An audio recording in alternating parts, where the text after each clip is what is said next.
If you're at all familiar with this channel, you'll know that I've mentioned that there are currents out there, outside ourselves, forces greater than we are. What they are specifically can't be fully articulated. Human language, words, are not enough to convey their meaning, for they survive in a realm deep within the psyche, deeper than that which the ego mind can penetrate. These are the archetypes. But the archetypes I'm talking about are much more than trends or psychosociological traditions. And if the archetypes are, let's say, analogous to climate, what we call the gods would then be more like the weather, individual phenomena directly shaped and manipulated by that greater force. But if the gods have an effect on individuals, then it's the archetypes that guide the greater society.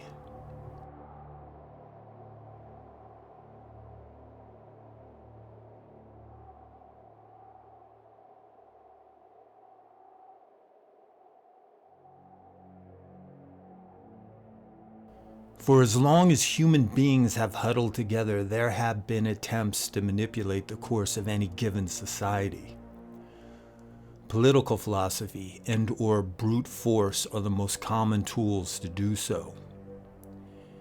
In the 1800s, intellectuals tried to rationally manipulate the direction of the social structure by creating the radical isms we're all familiar with. And the manner in which these theories were enacted was through violence. For example, China's Chairman Mao in the mid-20th century said that all power derives from the barrel of a gun.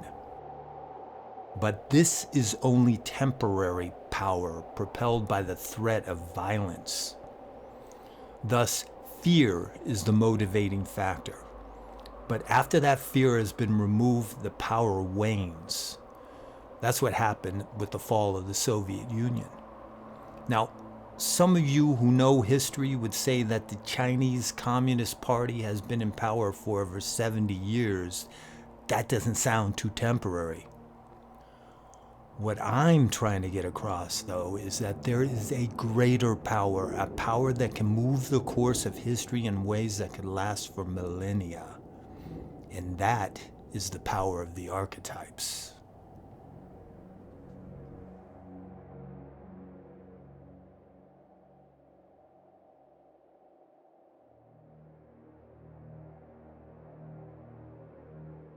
The Sky Father is an ancient archetype reflecting the divine masculine. Throughout human history, the sky has been considered an abode for the divine in nearly every culture. Even amongst the Native Americans, we see this reflected in their notion of Father Sky. And for many thousands of years, the Sky Father archetype has been the predominant archetype within Indo-European traditions. Examples would be Zeus, Jupiter, and also Yahweh. Even though the archetypes are greater than us, we can, in a sense, consciously or unconsciously direct their flow of influence. The Romans, in the beginning, utilized Christianity for political means in an attempt to unify an empire consisting of many different cultures. They used Christianity because it's an inclusive religion. Anyone can become a Christian. While most other belief systems were very exclusive. One need to be born into a certain tribe, community, or culture to have that specific God protect them. Now, the Christ represents the divine man. Thus, he is an avatar of the Sky Father archetype. And as mentioned, the Sky Father is, or was, at the forefront of a number of faiths. So that channel had already been dug, so it was easy for the archetypes to flow and take dominion, thus establishing a deep psychological framework for Western culture. But that influence, and I've stated it countless times, is declining. So here's the question: what comes next?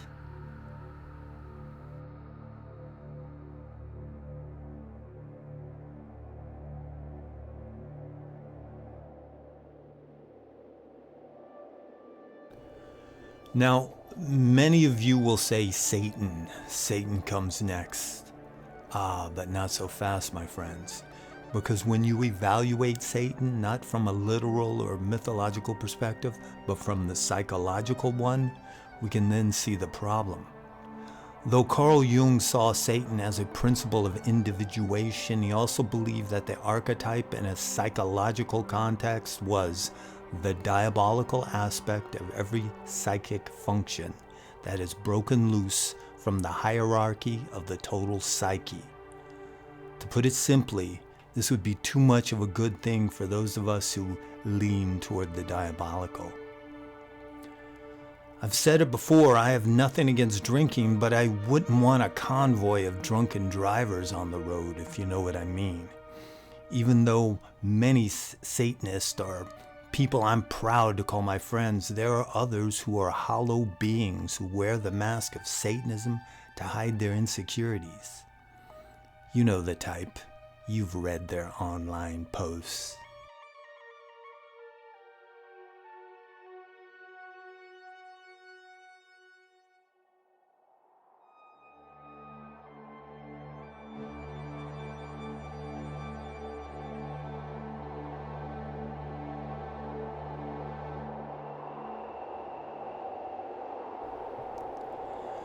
So, if the Satanic archetype won't work, what about the Luciferian, you may ask? Lucifer, originally the carrier of light from Roman traditions, is of course better known as the fallen angel, one of Yahweh's most beloved sons. This was until pride got the best of him and Yahweh banished him to hell, but we know the story. The problem with him, though, is there really a Luciferian archetype?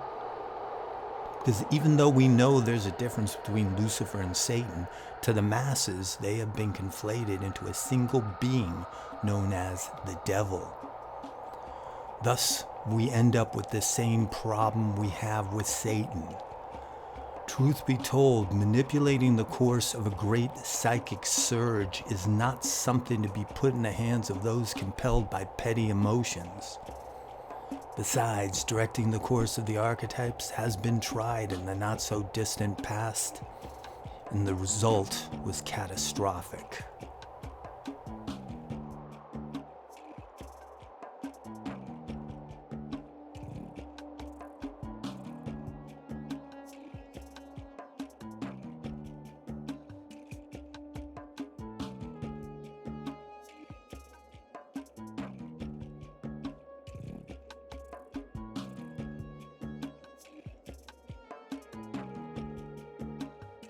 "2,000 years ago, a god whose name means Lord of Frenzy came to the aid of his people when they needed him most.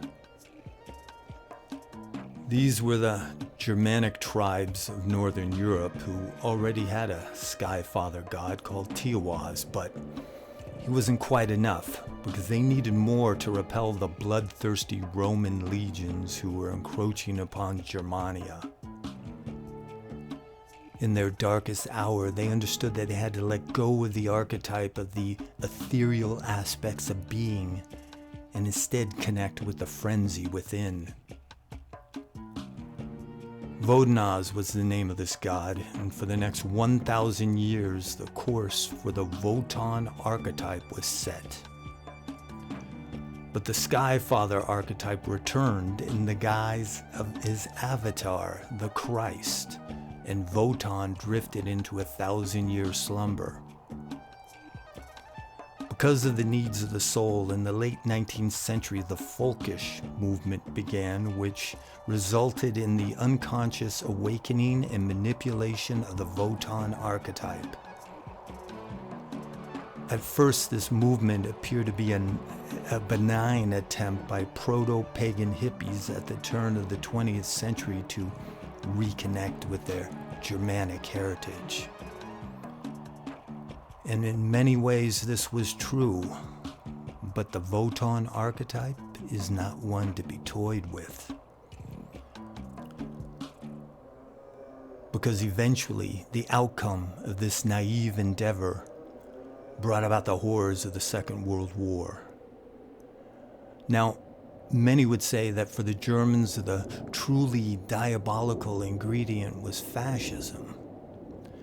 The truth is, though, the psychic dam had already been broken and the course of the archetype had been set before fascism was ever introduced.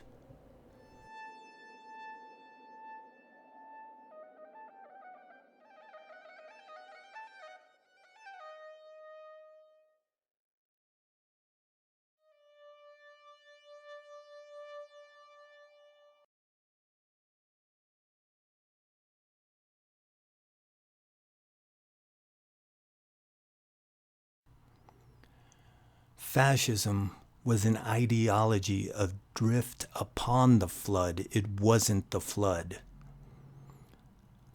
The flood was the frenzy of a mad god.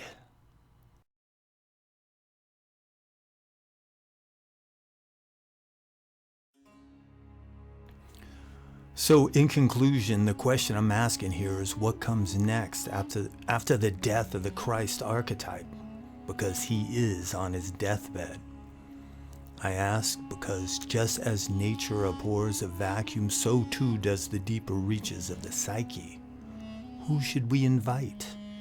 Will it be an archetype with a new name but a familiar face?